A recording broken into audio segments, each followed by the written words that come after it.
بسم اللہ الرحمن الرحیم۔ بسم اللہ والصلاۃ والسلام علی رسول اللہ، اما بعد۔ محترم سامعین و ناظرین، آج ہم ایسے خوش نصیب شخص کا تذکرہ کریں گے کہ جس کی خوش نصیبی کے کیا کہنے کہ قیامت کا دن ہوگا، ساری کائنات اور تمام مخلوقات سامنے ہوں گی۔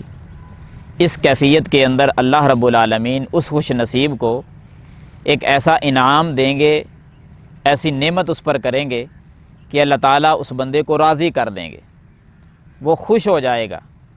وہ کون سا خوش نصیب ہے کہ جس کو قیامت والے دن اللہ تعالیٰ خوش کر دیں گے، راضی کر دیں گے؟ تو اس کے جواب میں ایک حدیث مبارکہ پڑھتا ہوں جو جامع ترمذی میں اور سنن ابی داود میں آتی ہے۔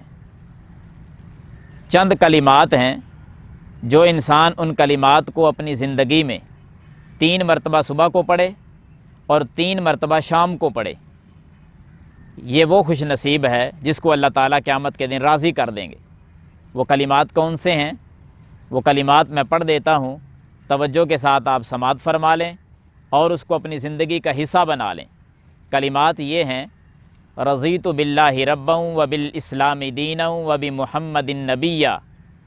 اللہ کے رسول صلی اللہ علیہ وسلم نے فرمایا کہ جس شخص نے 3 مرتبہ صبح کو ان کلمات کو پڑھا اور 3 مرتبہ شام کو ان کلمات کو پڑھا، اللہ تعالیٰ پر لازم ہو جاتا ہے، واجب ہو جاتا ہے کہ اس شخص کو قیامت کے دن راضی کر دے گا۔ تو کیا خوش نصیبی اس انسان کی کہ جس کو اللہ قیامت کے دن راضی کر دے۔ اسے اور کیا چاہیے؟ جب اللہ راضی کرے گا تو جہنم سے بچا لے گا اور جنت کا داخلہ عطا فرمائے گا۔ تو ہمیں بھی چاہیے کہ صبح شام ان کلمات کو 3 مرتبہ، رضیت باللہ ربا وبالاسلام دینا وبمحمد نبیا، ان کلمات کا ورد جاری کریں اور قیامت والے دن اللہ تعالیٰ کی رضا جو ہے وہ حاصل کریں۔ اللہ مجھے اور آپ کو عمل کرنے کی توفیق عطا فرمائے۔